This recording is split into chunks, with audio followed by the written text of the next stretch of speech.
안녕하세요. 경희보공학원 원장 남무길입니다. 오늘은 출산 후에 많은 여성분들이 겪는 산후 우울증에 대해서 말씀을 드리겠습니다.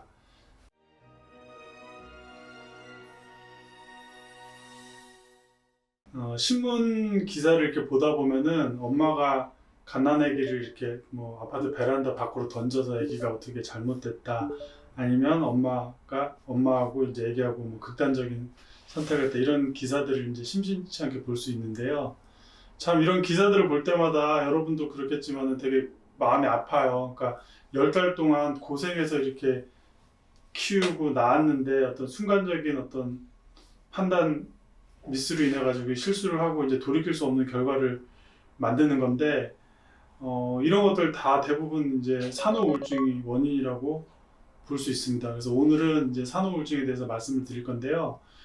산후 우울증은 보통 이제 출산하고 이제 대부분 생겨요. 그래서 이제 가벼운 산후 우울증 같은 경우는 대부분 산모들이 겪고, 근데 이제 보통 이제 한두 달 정도 지나면은 없어지는데 한 1-20% 정도는 이제 심각한 산후 우울증으로 이제 진행을 하게 되죠. 근데 이제 그러면 이제 좀 가벼운 산후 우울증하고 심각한 어떤 치료가 필요한 심각한 산후 우울증하고 어떻게 구분을 하느냐 하면은,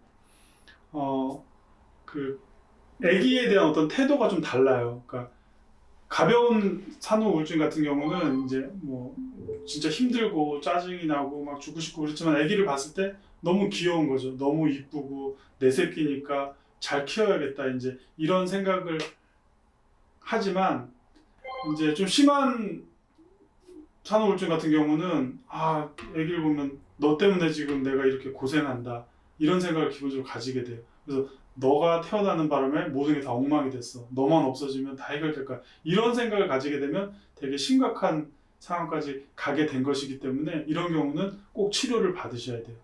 그래서 가벼운 우울감 이런 것들은 누구나 있을 수 있기 때문에 너무 내가 산후우울증이 아닐까 하고 심각하게 생각하실 필요는 없어요.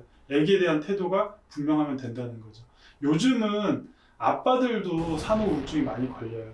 아빠들 같은 경우는 이제 직장에서 일하고 퇴근해가지고 집에 오셔가지고 이제 좀 쉬고 휴식을 취하고 재충전해가지고 이제 다음날 또 이제 출근을 해야 되는데 집에 와서 쉬지를 못하니까 산후우울증 걸리게 되는 거죠. 아빠들 같은 경우는, 이제 엄마들은 증상이 대부분 좀 무기력해지고 아무것도 안 하려고 하고 그냥 앉아서 울기만 하고 이런데, 아빠들은 조금 다른 게 이제 음주가 늘어난다든가 좀 폭력적이 된다든가, 사소한 일에 이렇게 화를 낸다든가 짜증이 많아진다든가, 이런 것들이 좀 양상이 조금 다른데요.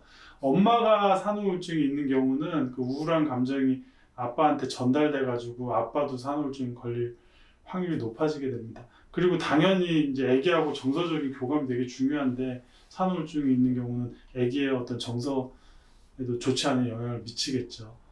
그래서 그 산후우울증의 그 원인은 크게 이제 두 가지로 볼 수 있는데, 하나는 이제 스트레스예요. 스트레스. 이제 출산을 하게 되면 이제 여러 가지 스트레스를 받게 되는데, 그 스트레스 때문에 산후우울증이 생긴다, 이렇게 볼 수 있는데, 가장 큰 스트레스는 아무래도 24시간 애기하고 이제 붙어 있어야 된다는 거죠. 어떤 엄마들은 그렇게 얘기를 해요. 애기 때문에 밥 먹을 시간도 없다, 화장실 갈 시간도 없다, 이렇게 얘기하는데 그 말이 맞아요. 육아는 퇴근이 없다 그러잖아요. 24시간 붙어 있는 게 이제 굉장한 스트레스고, 또 다른 스트레스는 뭐냐면은, 엄마가 모든 걸 다 해결해야 된다는 거예요. 그러니까 예전에는 우리 아기를 놓으면은 대가족이니까 할머니도 계시고 작은 엄마, 고모, 아니면 이제 동네 나가면 동네 아줌마들이 다 도와줘서 어떤 일종의 공동 육아 개념이었는데, 요즘은 그렇지 않아요. 기껏해야 하나 둘 정도 낳고 또 엄마가 모든 거를 다 해결해야 돼요. 엄마가 어떤 책임해서 아기를 키워야 되기 때문에 그런 부분들이 굉장히 스트레스로 다가오는 거예요. 근데 엄마가 경험이 없잖아요. 언제 아기를 키워봤어요. 이걸 잘 모른단 말이에요. 그런 데서 오는 스트레스가 크고, 그러다 보니까 과도하게 자책을 하는 경우가 많아요. 그러니까 아기가 조금이라도 잘못되면 이게 나 때문이 아닌가, 내가 잘못 키워서 그런 게 아닌가, 자책을 하게 되는데 그러실 필요는 없어요. 그러니까 아기들은 워낙에 아프면서 크는 거기 때문에, 어쨌든 이런 스트레스들이 이제 산후 우울증의 원인이 될 수 있고요. 두 번째는 수면 부족이에요. 수면 부족. 아기들은 수면 패턴이 아직 만들어지지 않았기 때문에 자다가 잘 깨죠. 물론 뭐 모유수유하거나 분유 먹기 위해서 2시간마다 깨기도 하고, 심한 경우는 밤낮이 아예 바뀐 경우도 있어요.